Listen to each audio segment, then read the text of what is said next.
Today, we are diving into a really unique topic we don't really discuss publicly: the experience of loss and identity faced by inclusive leaders and experts. Our guest today has been doing inclusive leadership work for over 20 years, having seen it move from underground to visible corporate adoption and even mandates, and now in this moment of profound backlash. We are going to talk about grief, reinvention, and finding your way forward when the path disappears. We're in season 9 when we are focusing on strengthening workplace culture, and this discussion is perfect for it. Now, before we get started, just a reminder about my new Strategic Leadership Resiliency Fellows program this fall, which includes 2 options: the Anti-Burnout Leadership Lab, which is a half-day workshop on October 9th, and the Strategic Leadership Resiliency Intensive, a 5-week leadership program on developing long-term strategic capacity, starting October 16th. You can learn more about it at gotowerscope.com/2025 fellowship. Registration closes on September 29th. And that's all I'm going to say about that, because I'm super excited to introduce our guest today, Jennifer Brown. Jennifer Brown is an award-winning speaker, best-selling author, and globally recognized authority on inclusive leadership and workplace culture. She's advised top organizations like Google, IBM, and the Gates Foundation, and is the author of How to Be an Inclusive Leader and Beyond Diversity, both of which I've read. And frankly, I've been following her for several years now and really, really appreciate her work. So I'm super excited to have her here. She has another book coming out, The Shape of Change, which I'm very excited about as well, because I hope to explore more of that piece today with her around all of these kind of like transition and transformation experiences. Her inclusive leader continuum is used across industries to drive lasting change, and I hope we can get a little bit into that as well. Through her keynotes, podcast, The Will to Change, and advisory work, Jennifer helps leaders build cultures of belonging where everyone can thrive. She lives in New York with her partner of 25 years, Michelle. And welcome, Jennifer. Thank you. Thank you, Mira. I'm so excited to be here. Yeah, really excited to have you here. So let's start with just how did you get into the inclusive leadership space, and what have you seen? Because I know you've been in this space for quite a while, 20 years at least, right? So I'm also curious how it's changed over time. How did I get into it? We used to laugh and say there was no like study of it or formal discipline or academic programs back 25 years ago, I'd say is when I got into it. But what I did know at the time was I was very active in the LGBTQ plus, which we didn't have those last 3 characters in it. The workplace advocacy movement or effort, for lack of a better word. And I just, that was my personal community, but I ended up really getting to know a lot of the pioneers that were the brave employees who were the first to raise their hands in their companies to lead the effort to begin to market to and hire LGBTQ plus talent and customers. So that whole conversation was sort of being birthed when I was 25 years ago coming into this. And I just recently at that time reinvented myself from an opera singer who lost her voice and had to literally walk away from dreams of a stage career. And I had reinvented, painfully, but I'm so grateful that I did, into something I could do from the stage, but very different, which is leadership development and facilitation. So I had traded one stage for another. I had gotten another degree and kind of just picked myself up and reinvented. And once I started thinking about leadership and organizational change, of course, being LGBTQ plus, to me, the logical thing I wanted to exist, the Venn diagram that I discovered was the intersection of belonging and being closeted and not bringing your full self to work and everything that is true about that and how it harms organizations, harms the people in those organizations. And I sort of discovered this whole field that was called diversity at the time. There was no E, there was no I, there was no A, there was no P.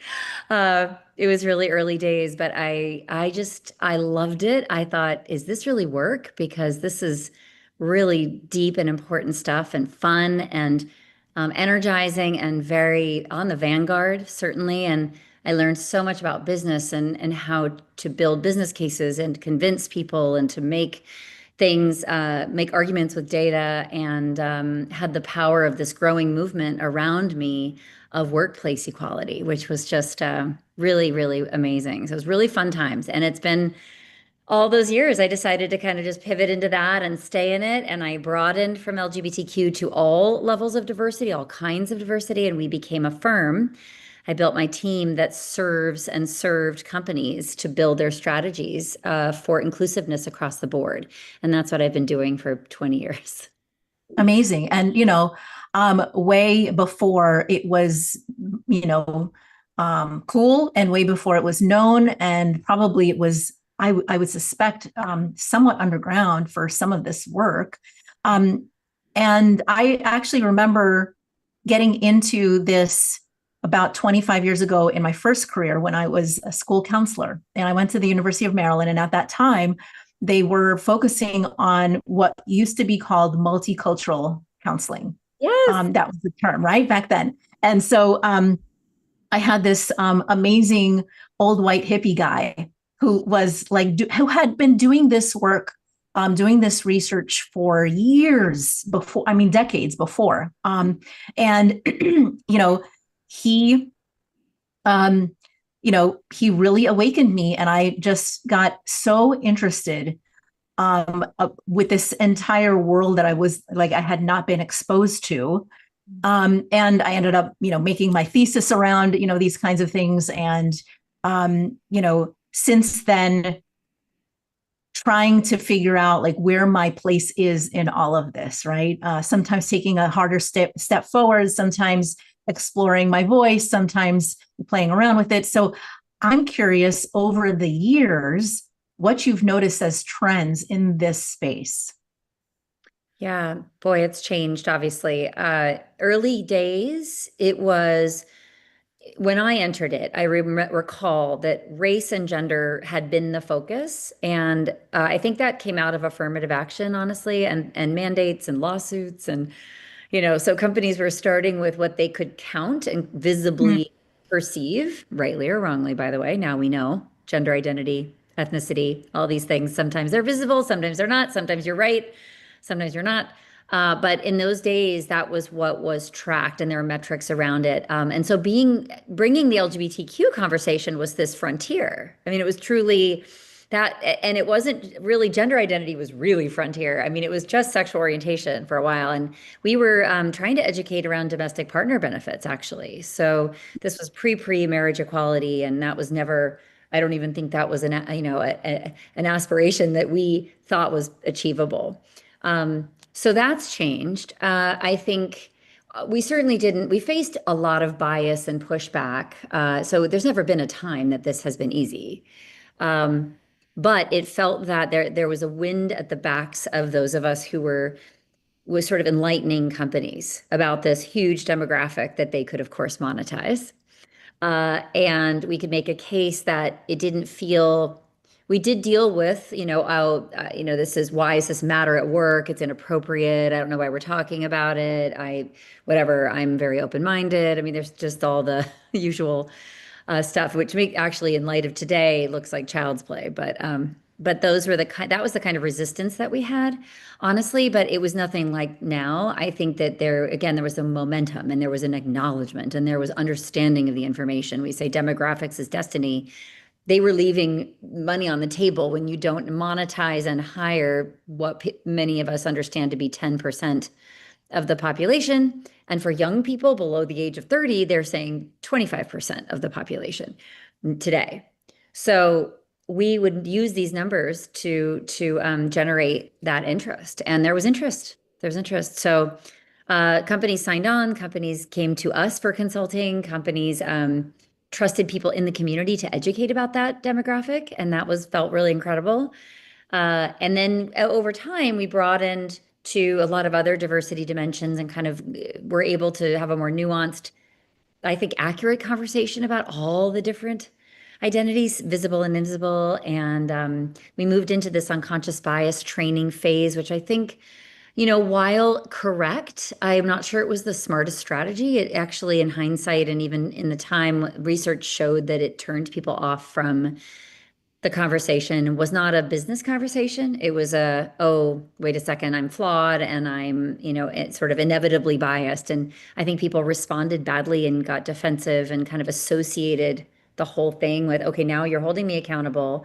You have metrics and I've got to hire certain people and you're telling me that I'm biased every single day of my life. Um, not, I'm not sure. I think we're going to look back and understand that some of the strategies we used, right information, wrong strategy.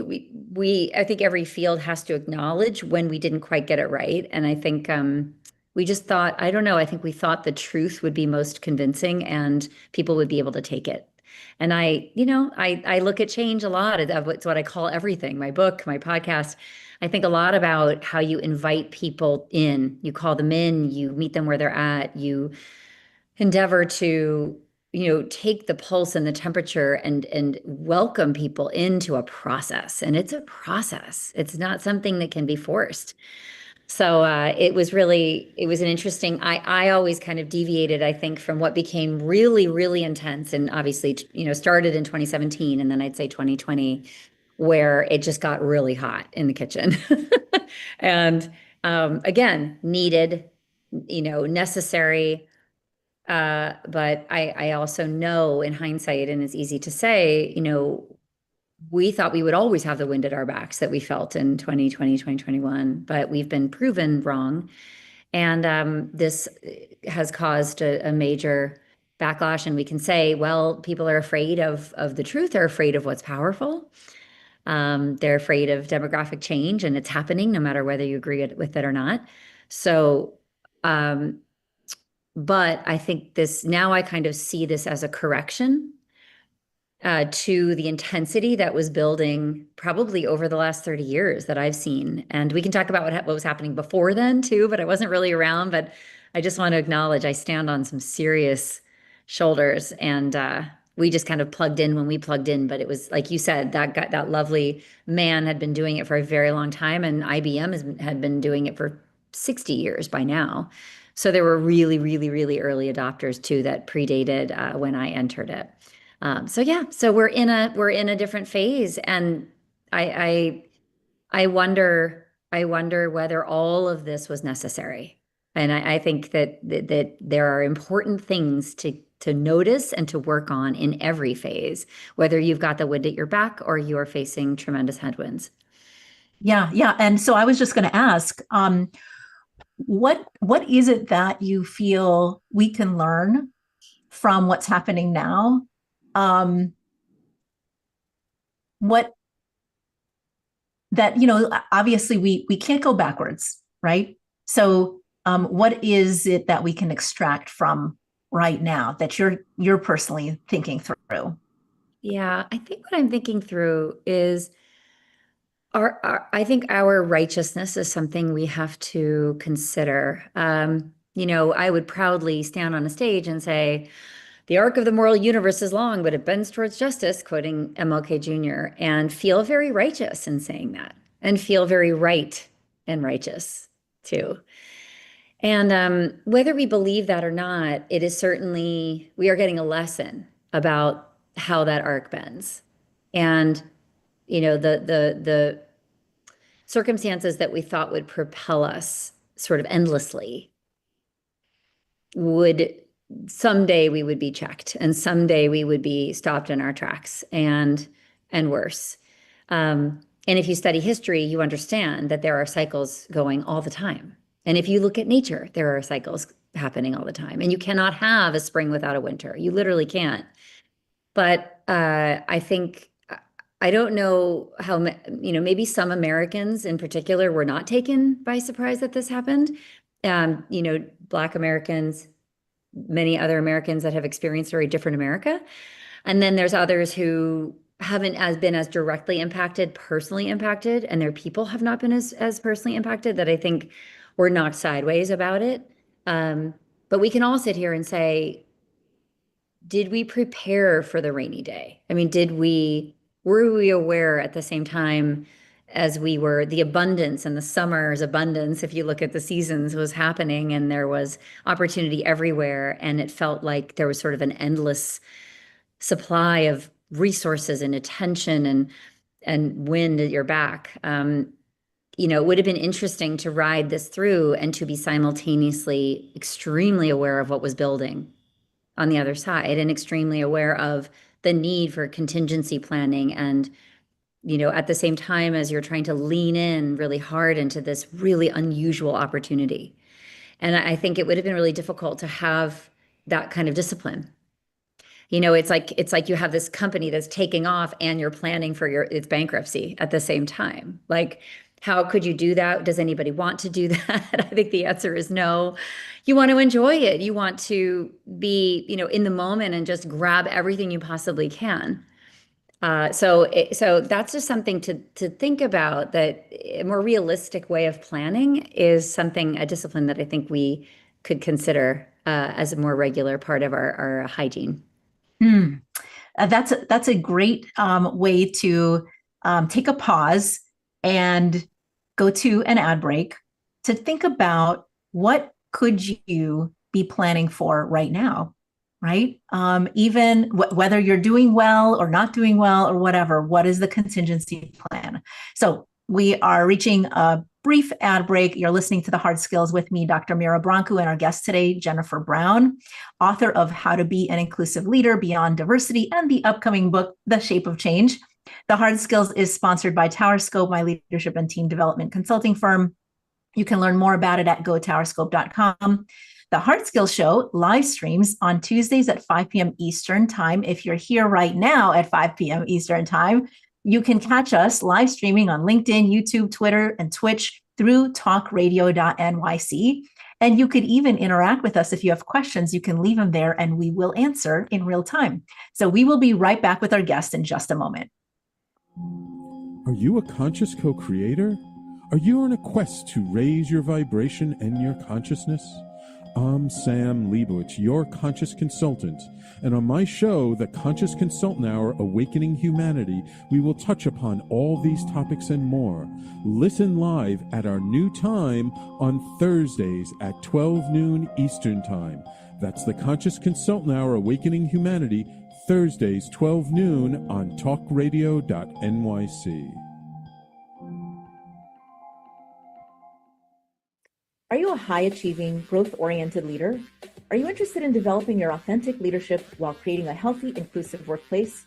Hi, I'm Dr. Mira Brancu, host of The Hard Skills on talkradio.nyc at 5 p.m. Eastern on Tuesdays, where we discuss how leaders develop the hard skills needed to make a greater impact. We interview experts, have live coaching, and tackle these challenges. Listen to The Hard Skills on Tuesday at 5 p.m. Eastern on talkradio.nyc. Are you a purpose-driven individual looking for deeper healing, clarity, and growth? Welcome to the Expansion Room, a transformative space for purpose-driven individuals. I'm Siobhan Larice, host, licensed therapist, and coach. Join me every Wednesday at 5 p.m. Eastern Time on talkradio.nyc. You're listening to Talk Radio NYC. Uplift, educate, empower.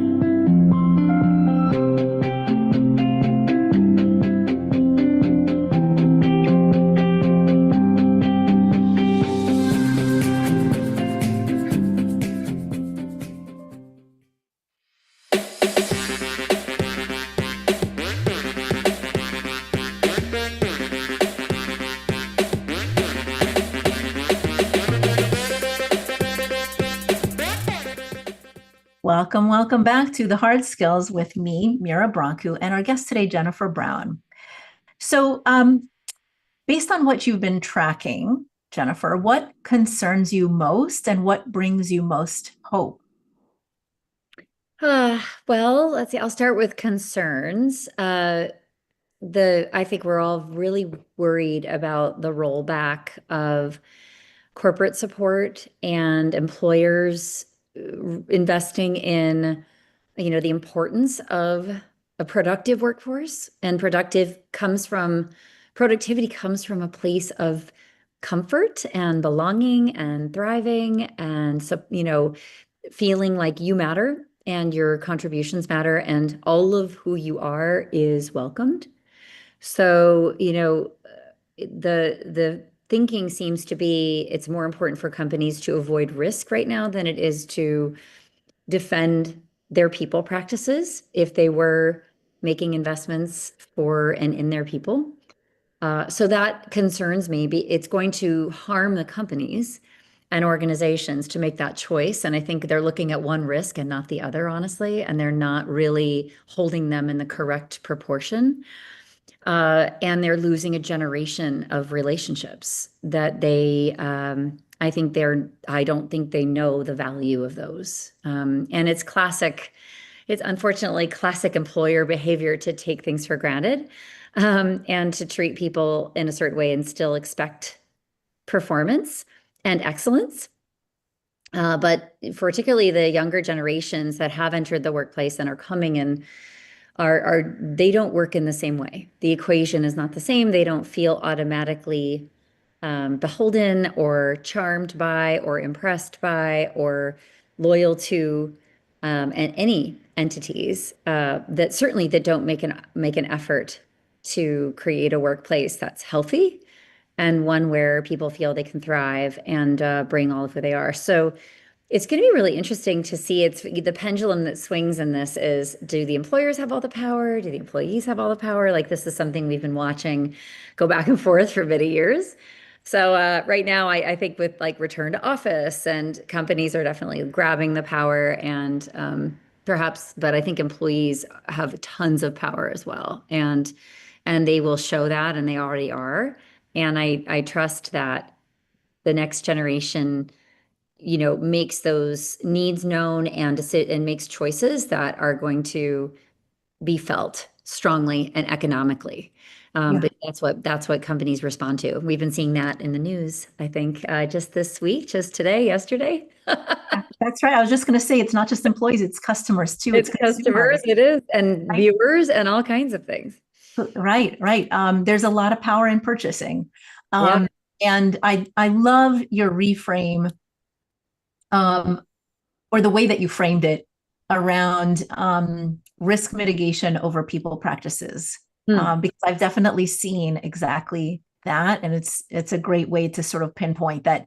Some of these companies are just trying to close in to protect, but sometimes that threat defense isn't always what's going to help them not just survive, but thrive long term. Right. Yeah, it's a short-term avoidance of pain, alleged avoidance of pain.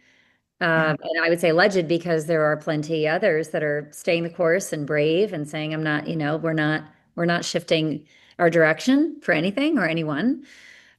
So those employees are feeling lucky, but at the same time, even those employees I think everybody feels very much, potentially at risk these days. These decisions continue to roll through the business world and continue to be made, and threats continue to escalate too. So the temperature keeps getting turned up on business to comply. And academic institutions and all kinds of others. So it's a time for brave leadership. And I do think I want to say that great leaders have figured out how to communicate and maintain trust, even when the news isn't good, even when they don't know the answers, even when people want something that they cannot give. I still think that leadership can happen. I still think that trust can be maintained, but it takes a lot of skill to be able to do that. So it's a few leaders that really know how to balance that, and inclusive leaders, I think, have been working on this for a long time, which is, how do I show up not knowing the experience of that identity that I don't know anyone in that community, or I've never had a friend, or I don't hold that identity. Inclusive leaders that are really working on themselves have been grappling with leading without knowing for a long time. How do I create space? How do I inspire folks? How do I learn how to be with other people? How do I learn their experience? How do I represent their experience? How do I advocate for them? How do I become a champion? This is completely uncertain territory, like every day. So if you're good at that, I think that you will probably rise to, being able to communicate in these really uncertain times with no playbook, no answers, bad answers, and yet continue to keep people on board. And it's a really interesting challenge to lay down for leaders. This is how we need to grow. Yeah, I agree. And I hadn't thought about it that way, that inclusive leaders, people who have been practicing this, have been practicing living with the unknown and uncertainty all along. And so they have gotten a little bit better. I'm super curious to hear, you mentioned, there's a lot to have learned when we were doing certain practices like implicit bias training, that, looking back now, maybe it wasn't so wise, right? Or being so self-righteous about it, or, those kinds of things. Looking forward, what can we extract from those lessons that will help us become even stronger, better, inclusive leaders during times of uncertainty and unknowns? Yeah, that's a great question. I mean, we leaned on data and the business case, and I'm torn about that, because I was told as a consultant, always lead with the business case. They will always say yes if you speak to them in their language. But that has not proven to be true. We've seen the whole thing be dismantled, regardless. So I don't know anymore. Does data win the day? Do the facts win the day? So, and unconscious bias is a fact, because if you're human, you're biased. And so that I would put that in the category of science, right? To say, let me explain why you do the things you do, why you don't know the things you don't know, why you might be afraid, so we can have all the scientists, the academicians, and make all these arguments that we think will win the day. But I have found that this is a very emotional process. This is a really psychological, personal process of being really unsettled, that you don't know how to be, you don't know how to lead, you don't know yourself, you don't know why you think the things you do, you aren't courageous in terms of leading. I mean, I think it's very much of a very self-reflective moment that we should invite people into, to examine themselves, not say you're biased and here's how to mitigate it and what you say, instead of I don't see color, here's what you say instead. I mean, we can do charts and we can get all the information, especially AI can answer all these things now. All the things that we've tried to teach over the years, it's all available. So if it's available, the question becomes, why aren't people coming to the well to drink? Like, why is there not a curiosity and a moving towards each other? So I think somehow the dialogue needs to be done differently. And that I think inclusion needs to be practiced mutually. And when I say that, the righteousness, it takes two. And I think that there was a distancing that has happened in the, precisely between the folks that need to be leaning into each other, need to be understanding each other. And this country has become completely bifurcated, and the trust has been destroyed by external factors mainly. And to counteract that, we need to be radically inclusive, which means putting aside the righteousness, maybe the facts, whatever we need to put aside that wasn't persuasive enough, and come up with a different methodology. And I think that comes down to very, very human, very vulnerable work that takes tons of trust in each other, and lots of openness, and lots of acknowledgement of each other's humanity. At the end of the day, there can't be a right and wrong where it's a shaming process for folks. And it can't be a binary. It's got to be a process. And that can be really hard, and it's really frustrating. And I know when I say that, you might be listening to this and say, I don't have time for that. anymore. Like, I don't have the energy. I'm burned out. I don't want to partner anymore with people. I don't want to meet them where they're at. And that's a completely valid response. I think we're tired, but I do think too that we will energize each other if we can figure out a way to have dialogue with each other. I think that will resuscitate us. So we've got to approach it a different way. Yeah, absolutely. It's reminding me of one of the activities that this professor did that I like so much. His name was Dr. Sedlicek. And he had written about, most of his focus was college students, and especially the increase in discrimination practices and biases after national crises. Mm-hmm. And one of the interventions was contact exposure. So what he would do was pair all of us up to meet up with some other student on campus that differed from us in several ways. He wouldn't tell us how or, whatever, but we had to meet with them and we had to have like this conversation. It was, prompts and stuff like that to get to know each other better. And the entire premise is that those biases, those discriminatory practices reduce the more contact exposure you have with people who are different from you. It sounds very obvious, but people don't actually do it. We don't practice these things. It was part of a classroom assignment. So how do we now infuse it into the things that we do, right? So we're reaching an ad break. I would love after the ad break to hear how you're thinking about these kinds of things. You're listening to The Hard Skills with me, Dr. Mira Brancu, and our guest today, Jennifer Brown, and we will be right back in just a moment. Misalignment within your sales team or with the client stalls deals and creates unnecessary friction for you and the client, resulting in up to 37% lower win rate. If you're in pre-sales, sales management, or sales enablement, and you'd like to increase revenues, win rate, margins, client satisfaction, and stay competitive, this show is for you. Hi, I'm Art Fromm, host of the Making Seamless Sales Show. Please join me live Thursdays at 7 p.m. Eastern on talkradio.nyc.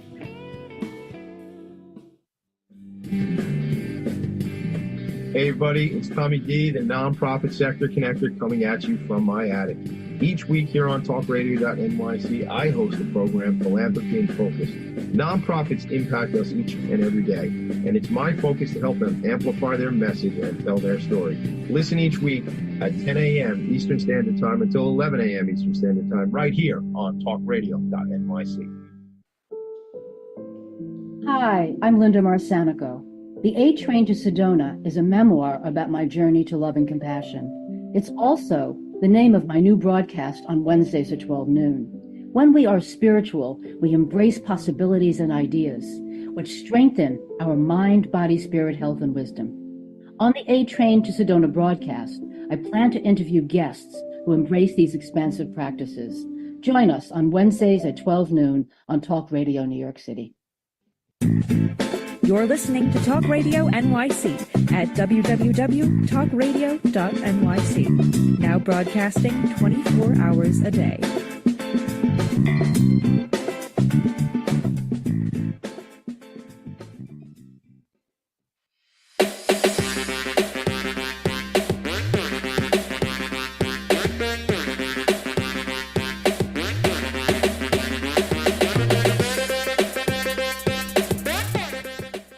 Welcome back to The Hard Skills with our guest today, Jennifer Brown. So Jennifer, during this break, I've been kind of reflecting on, how we come back together again, right? How we start having these conversations and reconnecting. But in the face of this combination of threat, grief, loss, and probably some moral injury too. And that is a hard place to try to connect with others who are different from us, right? So I'm really curious. You've been doing a lot of thinking about how we cope with losing the form, shape, and vehicle of what we've been practicing, and how we go through this time of transition. I'd love to hear more thoughts that you have around that. Yeah, I'm thinking so much about it and experiencing it. So maybe we teach what we most need to learn. Um, I I think we're all either facing, have faced, or will face, um, major life transitions, because of personal reasons and also like professional reasons, which is kind of what I focus on. And so many of us associate ourselves, our identity with our jobs, with our professional journey, and also believed that things would continue to build. I think for previous generations, success begat success. It was like you were building a brick wall, and you don't expect a brick wall to fall all the way to the ground and have to start all over again. And we, particularly Americans, are so attached to their work, so associated with it. Our ego, our sense of worth, our sense of accomplishment, where we fit, our belonging, our community. So I think so much of that is changing. Certainly, my field is being separated from the things that gave us meaning, the things that allowed us to feel proud of what we've done, at least we have in the past. But looking forward, we're just not sure where we can do what we've been trained to do. And we're certainly not the first. This is so obvious. Not the first generation, not the first field, not the first industry, part of the country, part of the world. Many, many people never even had the chance to do something as deeply personal and fulfilling as I think the work I've been able to do is. The alignment of purpose, the alignment of impact, the healing that it has enabled for so many people to do this work and represent it and enable others to do it. And it's been this really amazing trajectory for the field. And we're in a pause right now, but I think it's in a fundamental sort of disillusion. I think about the caterpillar to the butterfly metaphor a lot. The caterpillar cannot become a butterfly without dissolving. And the dissolving is that the form disappears, the shape disappears, it turns into bug soup. It's like a slurry. And right. And it's in the cocoon. And what's happening in the cocoon is the reformation with all of the elements and the ingredients of who that being is, but recombining in a way that the caterpillar could never have foreseen. So if we believe that life has cycles, professional lives have cycles, who we are to the world and what our value add is to the world is destined to go through these shifts. These aren't incremental shifts. These are major shifts, and they require a letting go. They require a grieving. They require a deep faith that there is another form and shape in the future, but that you cannot get to that without allowing the form and the shape to dissolve. And what I'm talking about is a personal aspect and also the field, I think.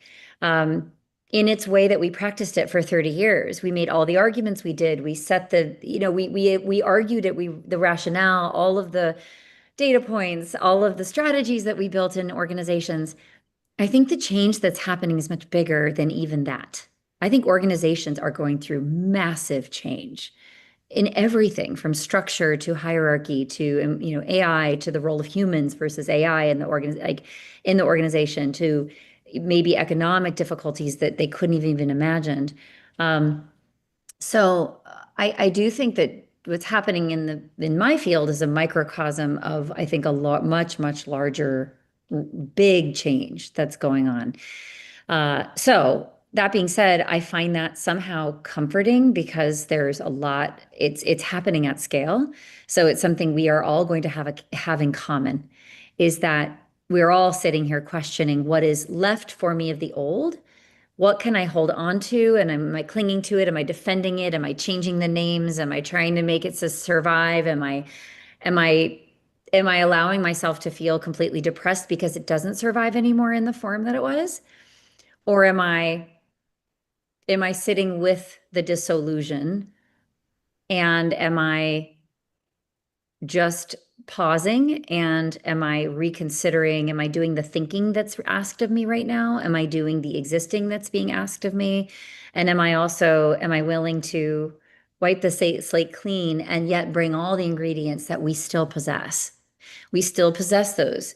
We still possess all the wisdom of the work, not the form and the shape and necessarily the way that we instituted it in organizations, but the ideas of it will never die. It's like that wonderful proverb, they tried to bury us, but they didn't realize we were seeds. The seeds contain the DNA of the work and of the communities that have done it, and the people and the strength of the community and the bravery. All that is there. So my question I sit with is, what's the next form? And there was a form that formed 30 years ago or 40 years ago. That formed out of nothing. That came out of, I don't even know, it organically emerged. And then we followed this recipe in this playbook for decades, really. It really didn't change all that much. It just got more intense. There was more accountability, all the ways that I've described it as changing. But it in my professional lifetime with this work, I would never say there were fundamental changes. So is this back to the cycle has to at some point reset, and then we have another climb ahead. But we don't want to climb with the same baggage that we had, and we don't want to try to pull all that baggage forward with us either. We need, the new generations don't even understand in some ways DEI in the way that we perceived it and the way that we created it. Like it's a different language now. And the careabouts and the what's in it for me is for companies and organizations. And I think it's shifted too. It's shifting. So this is an opportunity to rethink and really, really rebirth it, not incrementally change it and hope that we can return to everything that we always did. And that's really, really hard. Yeah. Yeah. And what I'm hearing is, well, first of all, people who have been engaging in inclusive leadership practices have many of the tools already within them to face this moment, because they've faced really hard things before that many people have not had to face, uncertainty, scrutiny, questioning, challenging, being rejected, shut down, all of these things. And they've found ways to work through those. So it's not like they don't have that skill set. And I think sometimes, like you said, it is about separating the titles, or the frameworks that make you think that's my identity, from your actual skill set that you've developed for a very long time and you can apply in a very different way to kind of where we're going. You know what it is? It's accessing your wisdom. There's the book learning, there's the degrees, there's the skills, but beneath that, there are intuition, instincts, wisdom, heart, the intangibles. And I think that when you're in the DEI world and then you're advocating, you're doing this work on yourself, you're deepening as a human. I mean, it's truly, you are evolving and you're being evolved by the work and the daily inquiry and the struggles and the challenges. So I think you're completely right that we all contain all of this actually, but we forget it. I think we forget that we have it. Yeah. And I'm also hearing that we sometimes forget, because of the fact that doing this kind of work takes such concerted effort and persistence for so long, that we sometimes forget that it's okay to take a pause, and that this is the sort of cocooning phase, that we just need to sort of look within for a little while and reflect. What does this mean? Look at the trends. Where are we going? Is there something I haven't seen yet that is sort of revealing itself before me? That's right. Yep. And I think we keep pushing, and we think if we just try harder and just exhaust ourselves, that somehow they'll get it. They'll finally see. It's this energy of, I'm just going to show it. I'm just going to prove it. But I think the flow of being together in community across difference, I cannot feel like a push, because people don't respond to push. So if we keep pushing harder, it's going to cause the opposite reaction. And that's kind of what the pendulum swinging, I think, is trying to teach us. And I don't think we've learned how to really be together yet. This is good stuff, but we're reaching another ad break. When we come back, I want to dig into how you've been thinking about your new book. You ask us to rethink how we lead, heal, and evolve. And I'm curious, based on what we've been discussing, what might be some next steps that some folks could take away from today. So we're reaching an ad break. You're listening to The Hard Skills. We'll be right back in just a moment. On Frank About Health, we're not just talking healthcare. We're managing disruption and innovation. Over the last 4 years, I've taken you from epilepsy and COVID to mental health, caregiving, and now the front lines of healthcare transformation. Stay tuned for a healthier future as we bring on the innovators, professionals, storytellers, and advocates who show you how to own your healthcare every Thursday at 5 p.m. Eastern Time on talkradio.nyc. Ready to serve up success with a splash? Hi, I'm Bruce Kramer, aka the Corporate Cockroach. I'm the Renaissance woman, Angie Snowball. And I'm your strategy doctor, Dr. Navtej Desange, inviting you to serving up success with a splash. Join us as we shake things up with real talk and real strategies centered around awareness, action, and accountability. And yes, there really is a cocktail involved. Please join us and sip your way to success. Serving up success with a splash, where wisdom meets happy hours. Cheers! Cheers! Cheers! You're listening to Talk Radio NYC at www.talkradio.nyc. Now broadcasting 24 hours a day.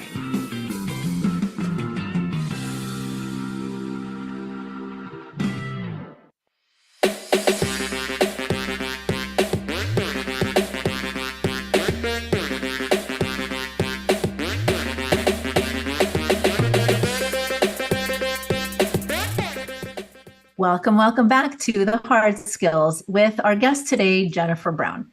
So, Jennifer, in your new book, you want us to rethink how we lead, heal, and evolve in this time of deep transformation. And one of the things that you indicate there on the sort of main page that I've been reading is that you want us to stand with change, not as a form of defeat, but as a radical act of presence, humility, and humanity. Love all of this. So if I were an inclusive leader listening to this, someone who feels a lot of loss, grief, even anger, frustration, all the things, right? Wondering where to turn, how might I be thinking about this from your perspective? What could I do next? Yes. Well, I loved what we were talking about before the break, that you can do hard things and you've done hard things. Like we all have.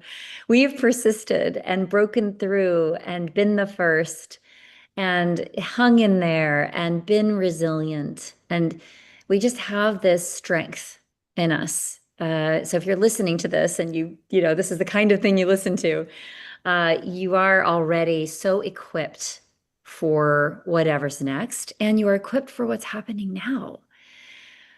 So I also want to say that, I just want to honor the deep heart work of what we've believed in and how we've stood up for each other and how we've learned and challenged ourselves. Like that's such a beautiful thing to celebrate.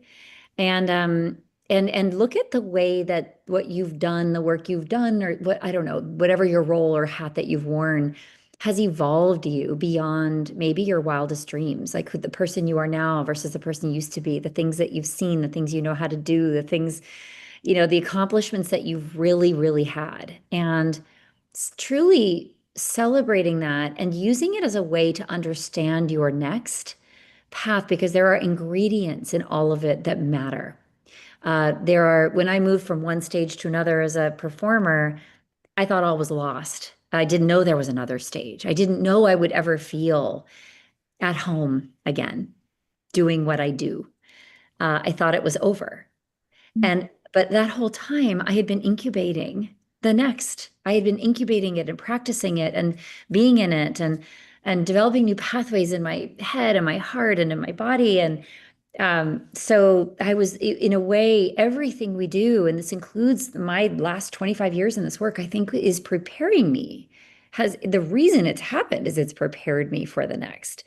So if we can, there's just endless reframings like that I've been doing and practicing to take the pressure off myself to have the answers too prematurely as well, but to celebrate what I've done, what I've gained, what still lives in me, what is stronger now than ever before and more certain. What's clearer now about what brings you joy is also really important. If we were just rushing forward and all of this had never happened, which is happening, we would not have had the time to reflect and recalibrate our lives towards, I hope, something that's even more joyful, even more fulfilling. And so many of us, I think, haven't been in the ideal place. We might love our work, but we weren't in the right exact spot. We were not exactly, it was hard, or we weren't in the right role, or we were whatever, not supported adequately, all these things. And I think that things need to stop in order to get the train on a new set of tracks and go. You just can't keep up 60 miles an hour and, I'm going to change on the fly. Sometimes we have to be stopped in our tracks, literally, to pick our head up, to get the quiet we need to really consider a lot of these things. And remember, finally, you are not alone. Like we described earlier, there are so many of us going through this wrenching, forced change. This is not the kind of change that, it sort of happens, life, whatever. I mean, this is kind of an artificial sort of, take a hammer to it change. But I would say that we never would have would we have had the courage to create this kind of deep change in ourselves, in our lives, in our communities, in our work, in our field? I don't know. I think that we cling. I think that we say we want change, but we're not willing to go through the chrysalis phase and be dissolved in order to create something beautiful that we never even imagined. I think we don't, as humans, seek that. It's hard and it's unpleasant. So if we see this moment as happening for us, it is a very different framing. And that, I think, calls us to action in a really different way, and not calls us to inaction, but calls us to reflection and, the quiet and the observation of, I like to observe nature in all of its cycles and look for the lessons there and reconnect with that as a human that thinks that we can skip all the cycles and continue to push along without going through what we really have to go through. And we have to go through it. Everybody, every field, I think every career, honestly, when you are shut out of something, that is sometimes when tremendous magic happens. But that has to happen. The catalyst is the destruction, is the forest fire that we can't, if we prevent the forest fire, then we have massive ecological problems because we are preventing a cycle that has to happen in order for the rebirth and the regrowth to happen. So just look around you. That is the way the world works. Humans think they don't need to do it. I don't think so. I love that. I love that framing of this is and must it has to happen as a part of transformation. And you can't get to another level of transformation without the painful part of this piece. And perhaps we might have been saved from what Dr. Kim Case calls social justice cannibalism, where we eat each other up instead, which we were. And instead, maybe this was a way to find another path forward.